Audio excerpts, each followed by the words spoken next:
बहुत गर्म माहौल कोई बोलने वाली बात है। मेरे हिंदुस्तान साहब को देखने और उनको वोट करने के लिए सब खत्म हो गया। अब आधार कार्ड का मान्यता दे रहा सुप्रीम कोर्ट काले 10 तारीख थी ना, काले तो वही हुई है तारीख कल का परोस समीर परोस नाम ले बजा और कुछ को मारे कार्ड थी तो दंगा फसाद नहीं जाएगा, रोड जाम नहीं जावे। अपनी जमीन को बेचा है, उनको उनकी औकात का पता दिलाने के लिए जरूर करवाएंगे। ठाकुरगंज के विधानसभा के लोग क्या चाहते हैं इस ठाकुरगंज के सरजमी पे और ठाकुरगंज हल्का समय में इंशाअल्लाह ताला सिर्फ और सिर्फ ओवैसी साहब को ही लोग पसंद करेंगे, करते हैं इंशाअल्लाह। लेकिन उनको क्या कहेंगे जो कह रहे हैं कि उनके आने से वोट बढ़ जाएगा? जिस तरह से ये जमीर फरोश इंसान थे, इन्हीं के वो लोग हैं कि उनके आने से वोट बढ़ जाएगा। ठीक है, मैं मानता हूँ अगर आप मुसलमानों के इतने ही हमदर्द हैं तो साथ क्यों नहीं ले लेते, इनको गठबंधन में क्यों शामिल नहीं करते? आपको मुसलमानों का वोट चाहिए लेकिन मुसलमानों की बात करने वाले नहीं चाहिए। मुसलमानों को हमेशा गरीब बिछाने वाला समझते आप लोग। वक्त का इंतजार करो, तुमको तुम्हारी औकात का पता यही मुसलमान चलाएगा इंशाअल्लाह। तेजस्वी यादव तो बड़ी जनसभा में आप लोगों की गए थे जो वक्त के बिल के खिलाफ थे, तो वो कह रहे हैं कि हम लोग आपके साथ हैं। ठीक है साहब, आप हमारे साथ कैसे हो? हमारे कायद को आप साथ में लेना नहीं चाहते, आप हमारा साथ देते ऊपर ऊपर। अरे बेवकूफ़ लोगों, मैं आपको अपना रहबर या अपने खैर खा तब मानूं जब मेरे माशरे के लोगों को आगे बढ़ाओ। आपसी जो रोटी सेकना चाहते हो, हमारे कंधे पर बंदूक देके हमें लड़ना आता है। जिस तरह से हमारे शेर हिंदुस्तान असदुद्दीन ओवैसी साहब हिंदुस्तान को रिप्रेजेंट करने गए थे, इस तरह की 5 टीमें निकली थी ना साहब, किसी को देखा आप लोगों ने? सिर्फ असदुद्दीन ओवैसी साहब। अरे वो तो मर्द मुजाहिद है, उन्होंने हमें बोलना सिखाया, हमें अपना हक लेना सिखाया। हम अपने हक की बात करेंगे। मैं तुम्हारे साथ उस वक्त आऊँगा जब तुम हमें हमारा हक दो। हक तो दोगे नहीं और कहोगे हम तुम्हारे साथ हैं। मैं आपकी बात उस वक्त मानूंगा जब आप हमारे हक की बात करेंगे।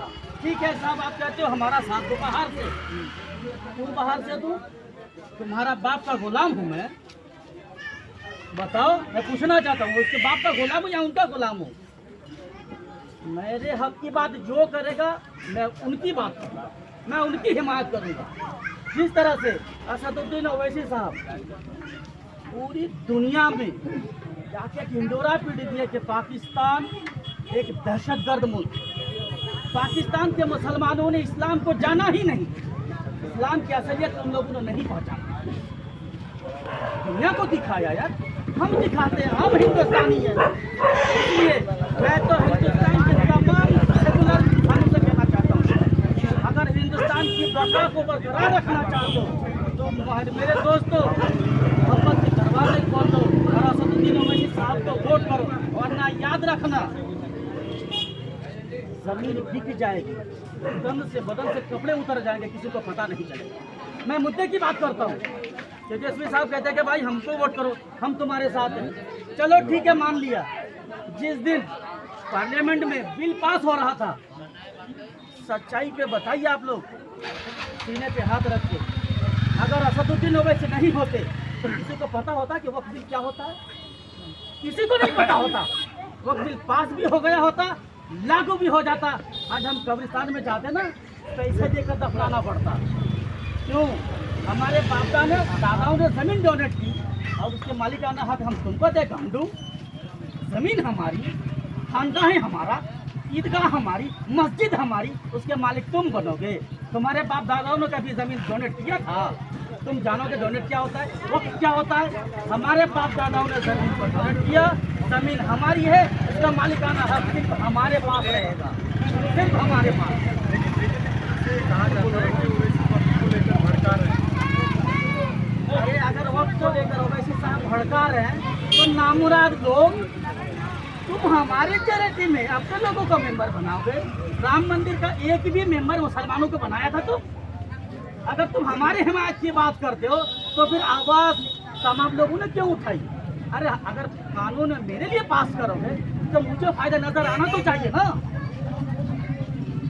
अगर कानून मेरे लिए बनाते हो आप, नाफिज करोगे, फायदा मुझे नजर आना चाहिए, तुम्हारे को नहीं। वो कह रहे हैं कि जो फर्जीवाड़ा इसमें चल रहा है उसको रोकने के लिए हमला है और बहुत जल्द इसका फायदा भी आप लोगों को मिलेगा। फर्जीवाड़ा अपने बीच में तो देखना, मुझे देखने की जरूरत नहीं है। अल्हम्दुलिल्लाह मैं कल भी हिंदुस्तानी था, आज भी हिंदुस्तानी हूँ और सुबह क़यामत तक हम इसी हिंदुस्तान में रहेंगे इंशाअल्लाह ताला। सिर्फ हम नहीं, हमारे आने वाली 1000 नस्लें इसी हिंदुस्तान में पैदा होंगी और इसी हिंदुस्तान में दफन होंगे इंशाअल्लाह। किसी की औकात नहीं है हमारे खिलाफ कुछ आवाज़ उठाए, बात करे। लेकिन ये कहा जा रहा है कि जिस तरह से आरजेडी की तरफ से कहा गया कि जितनी सेक्युलर पार्टी है उन सबको साथ ले लिया है, तो वैसे आपको साथ नहीं लिया, तो ये लगता है कि वो कम्युनिस्ट पार्टी है। आप याद रखिए, सेकुलर पार्टी को साथ लेने वाले ही सेकुलर कहलाएंगे। चोर, गुंडा, मवाली, आवारा लोगों को साथ लेने वाले आवारा कहलाएंगे। अगर तुम इतने ही सेकुलर हो तो हम किसे सेकुलर मानते हैं? उसको साथ लेने में तुमको गुरेज क्या है, परहेज क्या है? हाँ, मैं तुमको उस वक्त सेकुलर मानूंगा जब तुम शेर हिंदुस्तान जिसका नाम लेते ही रूह खड़ी हो जाती है, उनको साथ लो ना। जब मैं मानूं तुमको सेकुलर, हमारे हक की बात करने वाला, हमारी हिमायत करने वाला, हिंदुस्तान की सरजमी पर कहीं भी किसी भी कौम, किसी भी मजहब, किसी भी जात के लोगों पर जुल्म हो, उसके खिलाफ आवाज़ उठाने वाले असदुद्दीन ओवैसी को तुम पार्टी में शामिल नहीं करना चाहते और तुम अपने आप को साबित करते हो मैं सेकुलर पार्टी हूँ। नहीं चाहिए मुझे इस तरह की सेकुलर पार्टियाँ जो हमारे लोगों का साथ ना ले। मैं तो अल्हम्दुलिल्लाह खुद काफ़ी हूँ, खुद मुख्तार हूँ। अरे हम तुमको बनाने वाले हैं यार, तुम हमसे, हम तुमसे नहीं। जरूरत अगर है तुमको, तुम चाहते हो कि मैं सीएम बनूं, तो हमारे लोगों की तारीफ करो और हमें साथ मिलो, वरना याद रखना तुम्हारी साथ बनकर रह जाएंगे इंशाअल्लाह।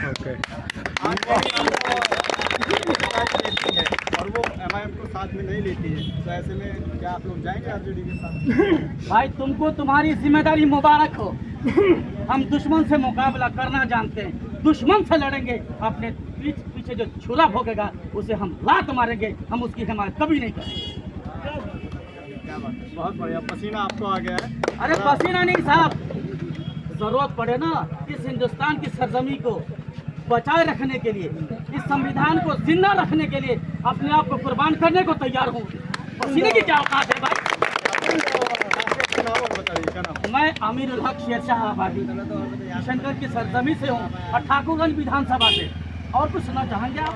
बस आपने बहुत सुना दिया, बहुत अच्छा लगा आपसे। हाँ भाई, तैयार है हम लोग। लेकिन आपको बताऊं, हमारी बातों को मैंने जो आपके सामने बातें रखी,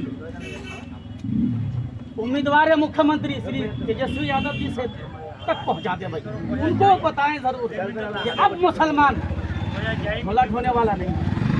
मुसलमान तब तुमको अपना मानेगा जब तुम साथ में बैठे, तब तुमको अपना मानेगा। वरना बाबू याद रखना, तुम्हारी उम्र मेरी बराबर है, तुम्हारे को तुम्हारी औकात दिखा दूंगा इंशाअल्लाह। सुनना चाहेंगे कुछ और? हाँ सुनाइए सुनाइए, मजा आ रहा है। अरे मजा क्यों नहीं, हक बोलने वालों की तो बात अच्छी लगेगी साहब, सही कह रहा हूँ ना। मैं आखिर में यही बात कहना चाहूँगा तेजस्वी यादव साहब जी, अगर आपने ख्वाब देखा है, आपकी ख्वाब उस वक्त मुकम्मल होगी जब आप असदुद्दीन ओवैसी साहब को साथ लेंगे, वरना याद रखना। कोई ख्वाब देखता है क्या साहब? देखना हो जाएगा। चलता हूँ, अल्लाह हाफिज। बहुत बढ़िया। जय हिंद, जय भारत।